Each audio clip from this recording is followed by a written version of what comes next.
네, 시청자 여러분 안녕하십니까? 안녕하십니까? 네, 마음 공부하는 소울닥터 김석봉 원장님 나오셨습니다. 네, 안녕하세요. 네. 자, 김 원장님, 의사협회가 이제서야 이 정권이 원래 그런 사람들인 줄도 모르고 실컷 협상으로 해결하겠다고 제가 그 투쟁해서 안 하면 너들 다 죽는다 이랬는데 협상한다고 난리 떨다가 이제서야 무슨 진찰료 30% 안 올려주고 처방료, 그 뭡니까? 그 약 짓는 처방료 이야기하는 거 아닙니까? 예, 그거 가지고 무슨 투쟁안이 선언하는데요. 저 왜 저렇습니까? 저 단체가? 그러니까 지금 그 문재인 정권에서 그 공약을 의료 수가를 정상화한다고 공약을 내걸었지 않습니까? 근데 그래서 그 말만 믿고 문재인 케어 이거 과정을 협상을 하는 과정에서 뭔가 일이 진행될 것으로 판단을 한 것 같아요. 어렵지만 그런 쪽으로 그리고 수가 정상화에 대해서는 그 지금 현재 심평원장으로 가 있는 김용익 그 원장이 굉장히 강력한 의지를 표명하셨고 그렇기 때문에 더 가능성이 높다라고 생각을 했었을 수 있습니다. 근데 정부에서 그렇게 다른데 돈은 써도 의료 수가 지금 올려주지 않아도 돌아가는데 뭐하러 올려주겠습니까? 근데 처음부터 이 정권이 의사협회를 대해서 협상을 하는 거 원격 의료부터 시작을 해서 문재인 케어부터 전부 아주 그냥 기만적으로 이렇게 분리시켜가지고 또 의사들 내부를 대학병원과 개업의들을 이렇게 해왔는데 그걸 모르고 이때까지는 가다가 이제서는 이제 당했다 싶어가지고 이렇게 이야기를 하고 있습니다. 지금까지 이제 명분도 쌓고 그 다음에 이제 그 새로 정권이 출발했으니까 뭔가 허니문 피어리도 갖고 그랬겠죠. 아이고 참. 근데 이제 지금 의사협회도 고민이 참 많을 거예요, 여러 가지로. 지금 투쟁을 시작한다고 그렇지만 투쟁의 방법을 어떤 투쟁을 할지 그것도 결정하는 과정이 쉽지가 않고 참 저도 이제 의사이지만 좀 여러 가지 상황이 참 어렵습니다. 아니 한국에서 제일 인텔리 계층에 있는 사람들이 세상을 갖다가 겪어보지 않고 또 눈앞에 닥치지 않으면 적당히 합의로 될 거라고 세상에는 합의로 될 수 있는 것하고 합의로 될 수 없는 것이 분명하게 구분돼 있지 않습니까? 소장님 말씀이 맞습니다. 지금 현재 이제 투쟁을 선언을 했는데 지금 그 최대집 회장님의 말씀은 그 우파 시민단체와 연계해서 의료 정책에 대한 개선을 총궐기를 정권 퇴진 차원에서 투쟁을 하겠다라는 이야기를 했는데 그 이야기에 대해서 또 이제 일부 시도의사회장이 반대 의견을 표명을 해서 하기도 하고 그러면서 지금 현재 진행 과정이 있습니다. 예.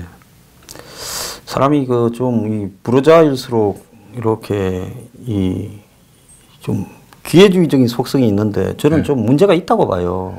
의사들이. 제가 얼마나 의사들 입장에 서서 원격 의료나 또 문재인 케어가 결국은 나중에 동네 병원들 다 죽일 거다. 그리고 대형 병원 위주로 재편될 거다. 한국의 이런 반공영적인 이런 의료 체계가 붕괴될 거다. 이런 이야기를 하고 연설도 하고 토론회 가서 여러 번 이야기했는데 내가 간 집단들 중에서 의사가 박수 소리가 제일 적더라고요. 그래서 내가 이 양반들이 내가 무슨 의사들한테 붙어 먹을 일이 있어서 그러나 했는데 이제 와갖고는 협상하다가 당했다고 하면서 전면 투쟁을 선언하면 그럼 보수단체들은 의사들 모여라 하면 가서 그냥 줄 서줍니까?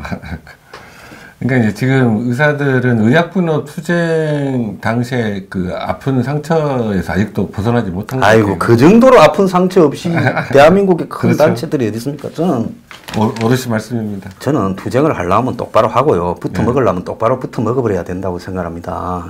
자, 뭐 이야기를 하지 않겠습니다. 원장님도 의사인데.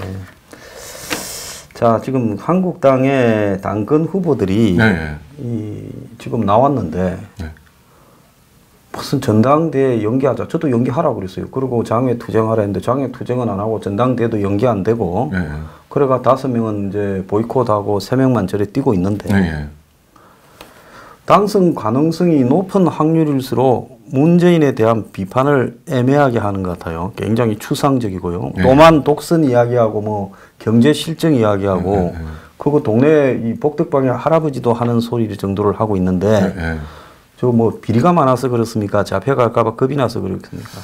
지금 일단은 이제 제 생각은 저도 지금 현재 가능성이 높은 주자가 좀 강한 톤으로 조금 그 선거 운동을 하셨으면 좋겠는데 너무 뜨뜻미지근하게 하셔서 저도 불만입니다. 근데 제 생각에는 아마도 앞으로 잘 보여주리라고 믿고 싶습니다.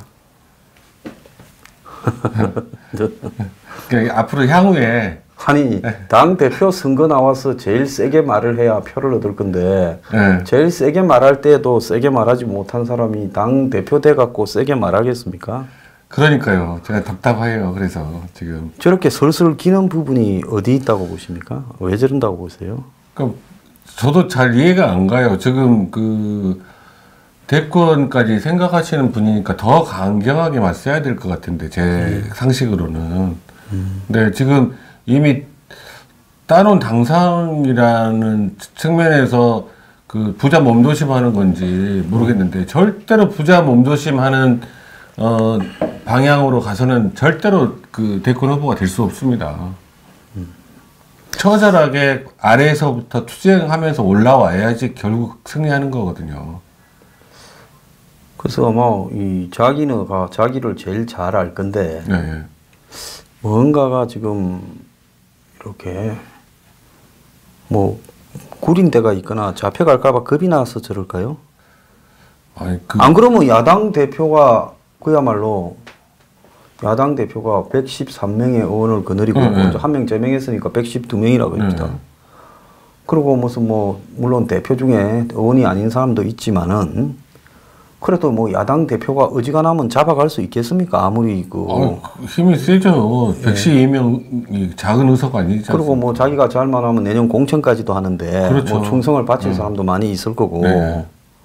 그런데 뭐가 저렇게 겁이 나가지고 말을 저렇게 두루뭉실하게 구체적인 게 한 개도 없지 않습니까? 그러니까 지금 그 측근으로 계시는 분들, 조언하시는 분들은 지금 그 부자 몸조심하는 식으로 접근하면 절대로 안 된다고 꼭 좀 말씀을 전해 주셨으면 좋겠어요. 아니 특히 다른 거 아니고 김경수가 지금 구속이 됐다면 적어도 재판부가 이제 김경수가 이렇게 이 드루킹 일당과 지시하고 서로 간에 같이 공모해서 했으니까 구속시키지. 안 그런데 현직 지사를 구속시키겠습니까? 그렇죠. 그럼 그 정도까지 나왔으면 이제 그 위에 그렇죠. 문재인과 지금 남긴 흔적이 많지 않습니까? 그렇죠. 김정숙 두 사람이요.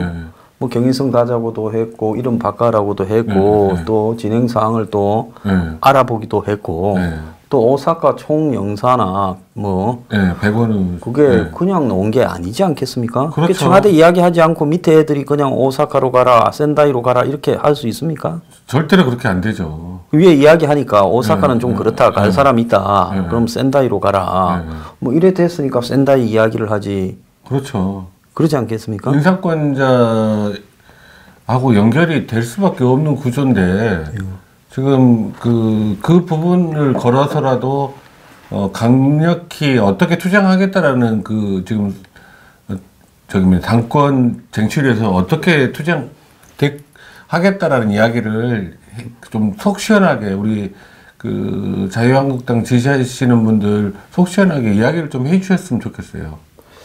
그래서 그 도변호사 같은 경우에는 지금 뭐 사법 처리까지 이렇게 됐는데 그런데 도변호사를 민정비서관이 그 세 명이 이 드루킹 일당 세 명이 구속되고 난 이후에 만났지 않습니까? 한 일주일 있다가. 그렇죠. 그러면 민정비서관 백은우가 그 사람들을 만나서 그때는 이미 뭐 외국 보내는 거는 영산이 이런 건 다 물 건너간 시점 아닙니까? 그렇죠. 이미 끝났죠.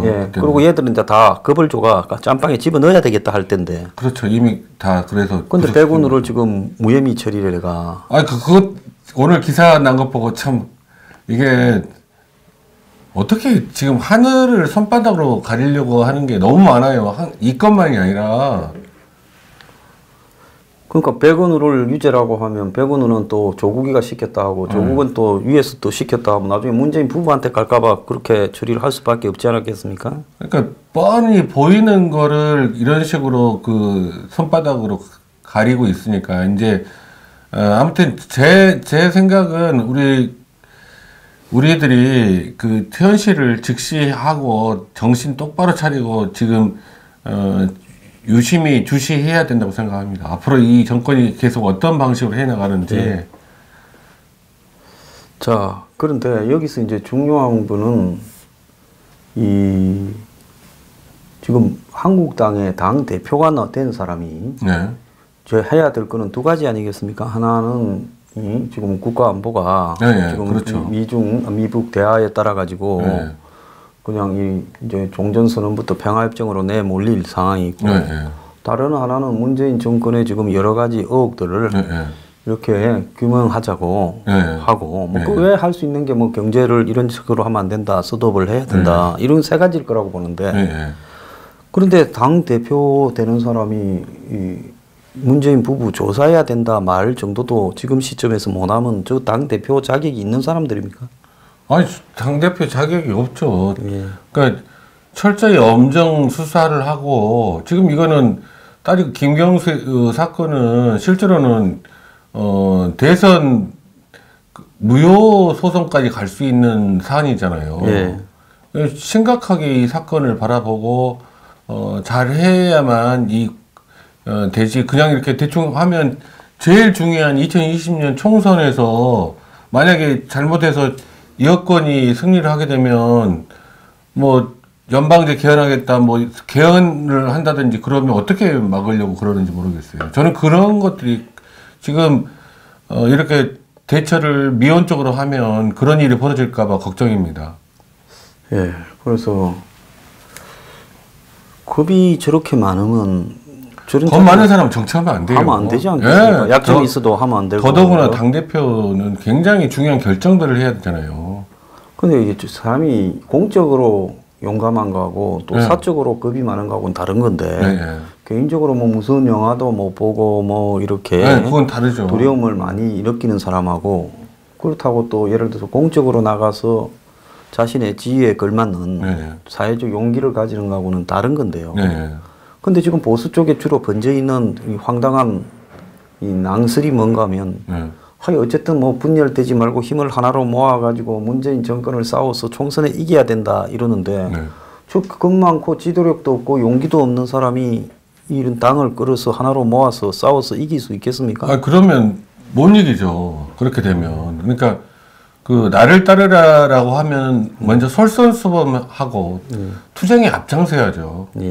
그리고 그 여당에서 함부로 이렇게 이런 손바닥으로 하늘을 가리는 일들을 못하도록 사전에 아예 겁을 내서 못하도록 강하게 나가야 되는 시점이고 더더구나 지금 현재 문재인 정권의 레임덕이 시작돼서 힘이 많이 빠진 상태니까 더 부담 없이 더 크게 싸울 수 있을 것 같은데 그렇게 안 하게 될까 봐 걱정입니다. 그러니까 일단은 뭐 2월 28일 그때 이제 당대표 누가 될지 모르지만 뽑히면 그분이 최선을 그 선거 과정에서도 이것도 흥행 차원이거든요. 얼마나 더 강하게 발언하느냐.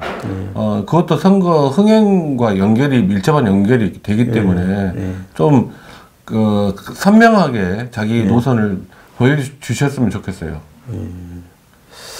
자, 선명하게 보여야 되는데 선명하지 않더라도 무조건 뭐 인지도니 될 사람이라고 하는데 지금 될 사람이 의미가 있습니까? 그러니까 지금 당대표가 된다고 지금 누가 된다고 하더라도 투쟁하지 않은 당대표는 결국은 총선 말아먹는 거예요. 역적이 되는 겁니다. 이완영처럼. 예, 알겠습니다. 그럼 그 정도로 하고 이 이야기 한번 짚고 넘어가겠습니다. 지금 이 정부가 음란물을 전면 차단한다 해가 뭐 해외 서버를 두거나 뭐 이런 부분을 다 차단을 하고 있어요. 이제 그러다 보니까 물론 뭐 이 몰카를 찍어서 선의의 피해를 보는 사람도 있지만은 이 민주사회에서 네. 음란물이라고 해서 인터넷을 차단하면 그 다음에는 이제 다음 노는 게 뭐겠습니까? 음란한 이제 동영상이 아니라 네. 이 나쁜 뺐다간 생각을 하는 사람이나 뺐다간 말을 하는 사람도 차단하고 네. 이제 그러고는 가짜 뉴스 차단하고 네. 그러니까 정권의 입맛에 안 맞는 것들은 다 차단하는 쪽으로 가게 되기 십상이죠. 중국이 지금 보면 네. 뭐 음란 도박 차단한다 하고 암호화폐 쫓아내고 못하게 하고 인터넷 그래 한국으로 다 도망오지 않았습니까? 근데 결국은 중국이 인터넷도 차단해서 중국에는 구글도 없고 그렇죠. 없지요. 왜? 그러니까 정부에서 허용하는 것만 검색할 수 있고. 그러니까 검색어 자체가 정부에서 불편한 내용은 아예 검색이 안 된다면서요. 네. 그러니까 그게 이제 디지털 전체주의라고 하지 않습니까? 디지털 기술이 발전하면 할수록 더 개인의 자유, 개인의 독립성 그리고 책임성을 강조하는 걸로 가야 되는데 반대로 디지털 기술을 이용해서 국민들을 통제하는 도구로 이용하고 있죠. 그래서 지금 이 음란물을 차단하기 위해서 자유민주주의 국가에 서는 나라는 한 군데도 없어요. SNI 거기를 차단해서 인터넷 접속이 안 되게 한다고 그러는데 저는 이런 것들이 지금 유튜브 프리미엄도 조사한다고 하지 않습니까? 공정거래위원회인가 어디인가에서 또 조사한다고 이런 식으로 자꾸 이 언론을 차단하는 거하고 음란물 차단하고 연결되는 것 같아서 이거는 우리 시민들, 국민들이 어떤 일이 있더라도 막아야 된다고 생각합니다.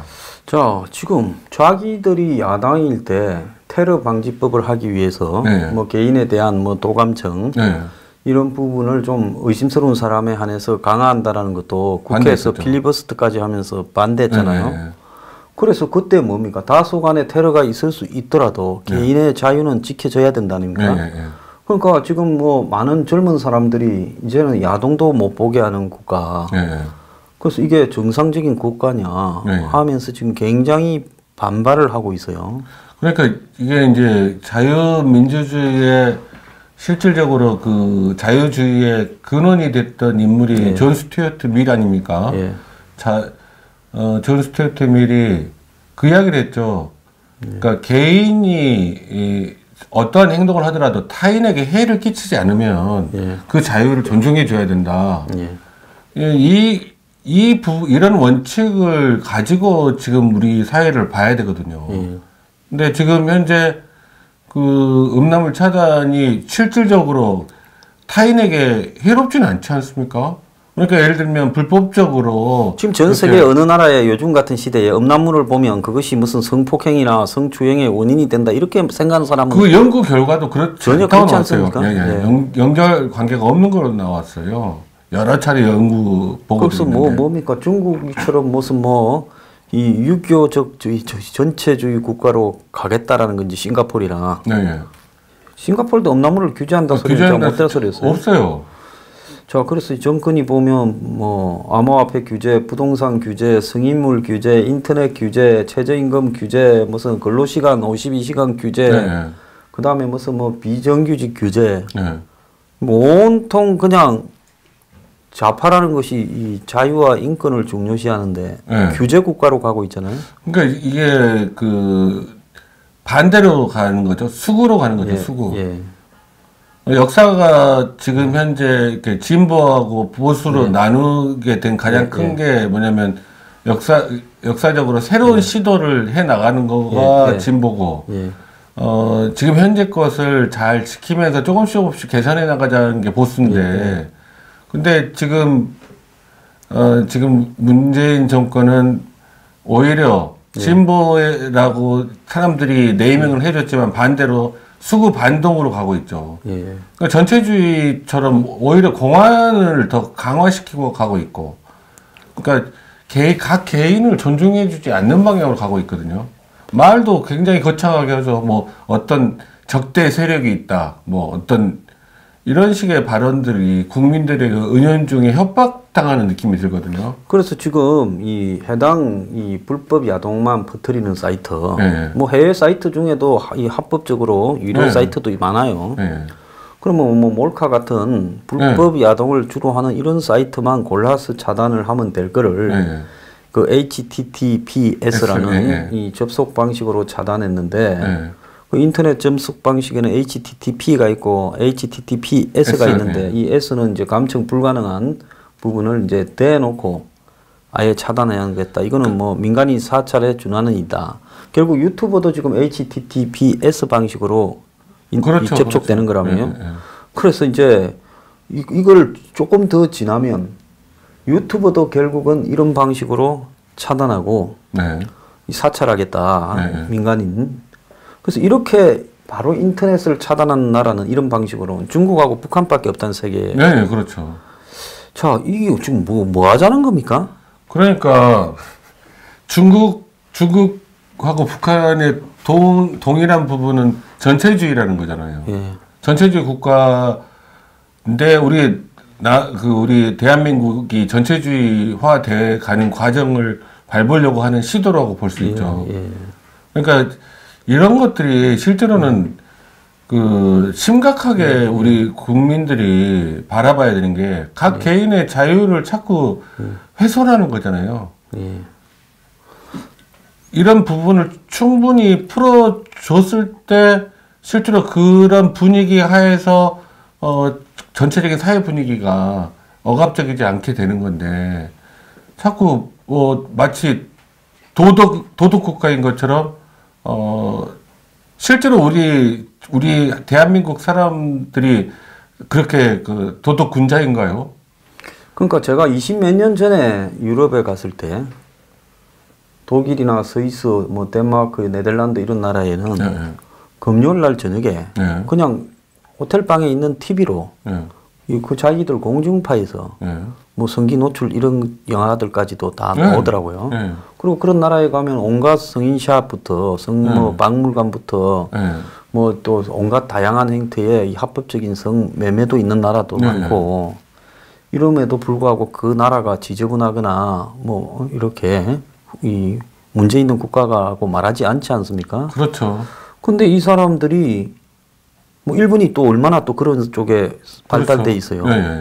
근데 이 사람들이 갑자기 왜 이렇게 고고한 척 하면서 이 짓거리를 그러니까 그게 의심스럽다는 거죠. 자꾸 국가 통제력을 늘려가는 방향으로 지금 방향이 설정된 거 아닌가. 지금 검찰, 경찰, 뭐 전부 그 정권의 하수인이 돼가지고 지금 정권에 비위 맞추는데 정신이 없지 않습니까? 그거 이제 검찰, 경찰은 서로 충성 경쟁을 하고 있죠.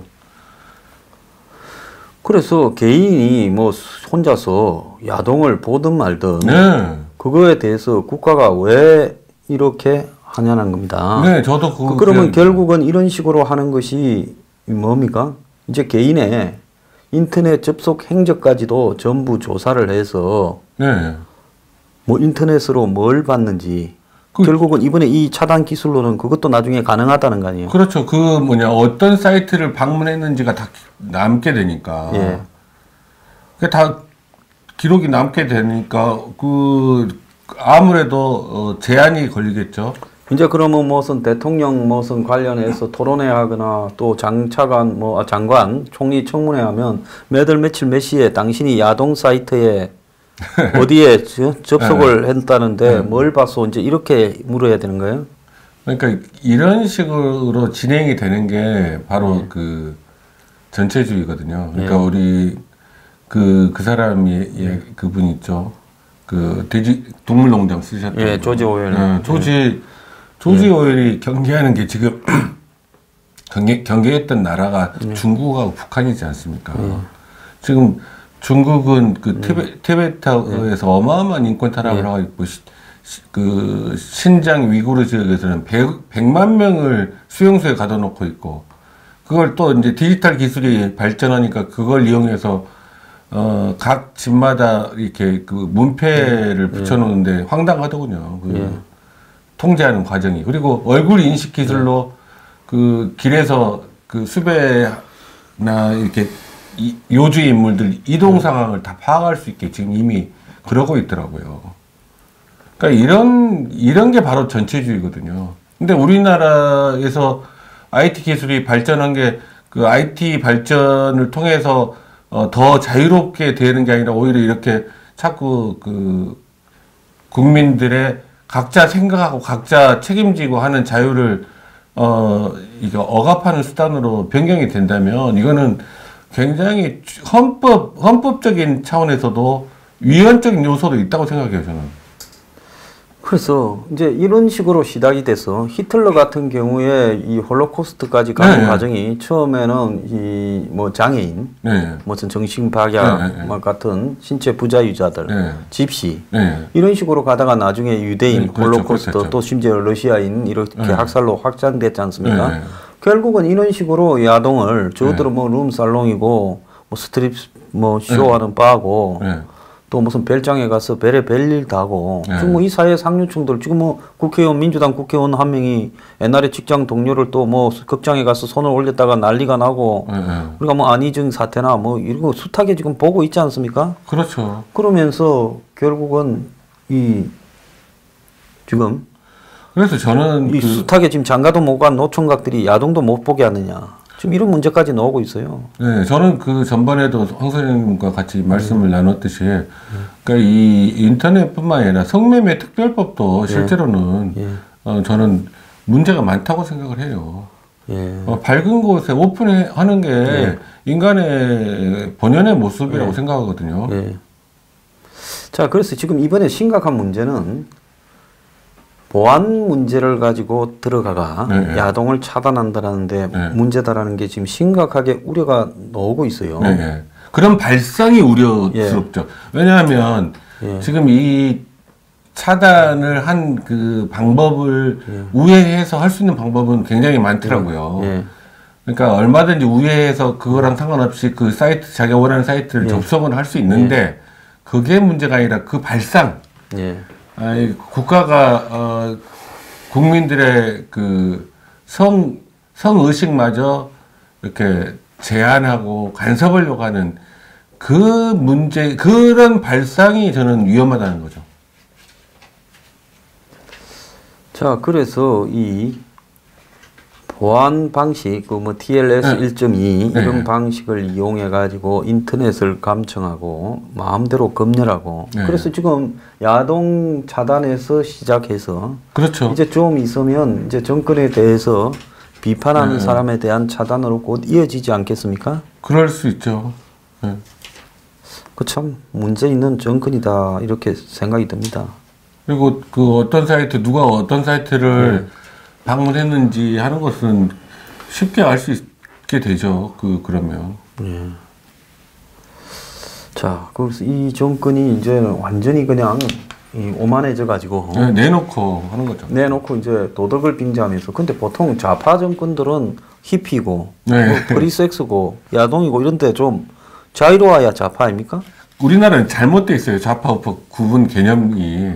실제로 좌파가 더 이런 식의 제한을 하려고 하는 거 보면 그 386 운동권들이 옛날에 한국에서는 그 운동권도 의장님 하면 옆에 궁녀들이 있고 경호원 있고 호위무사 있고 그러면서 이렇게 서열을 따지는 유교식 학생 운동을 한 거 아닙니까?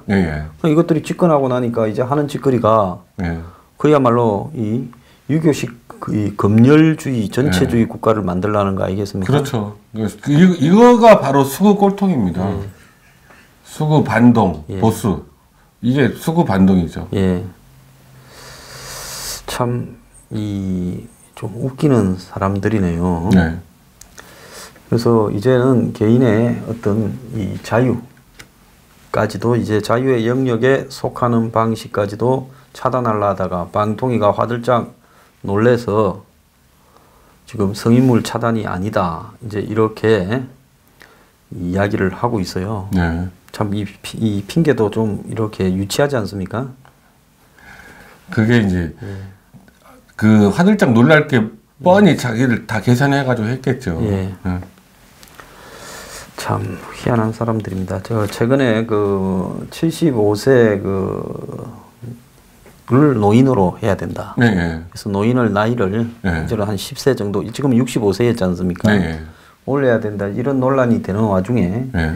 96세 드신 분이 네. 차를 운전하다가 네. 이 사고를 내서요. 네. 그래서 이 사람이 사망사고가 났더만요. 그거 좀 어떻게 보십니까?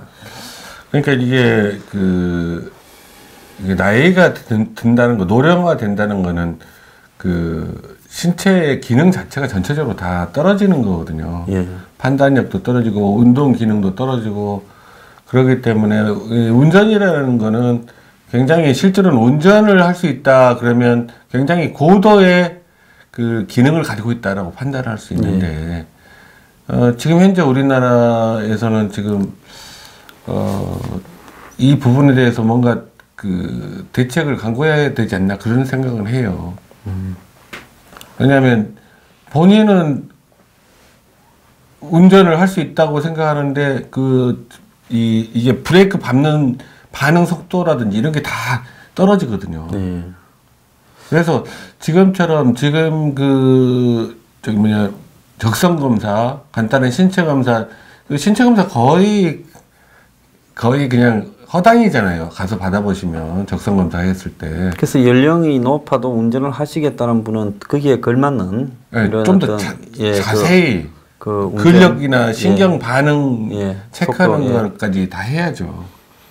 그래서 이런 부분에 대해서 좀 여러 가지가 만들어져야 되는데, 근데 노인 이제 연령이 사실상 이제 75세로 이렇게 간다. 뭐 그거는 뭐 사회적으로 봤을 때는 수명이 연장되니까 바람직하다고 봐야 되는 거죠. 사실은 뭐 한 30년 전보다 평균 수명이 10년 이상 훨씬 늘어나지 않았습니까? 그렇죠.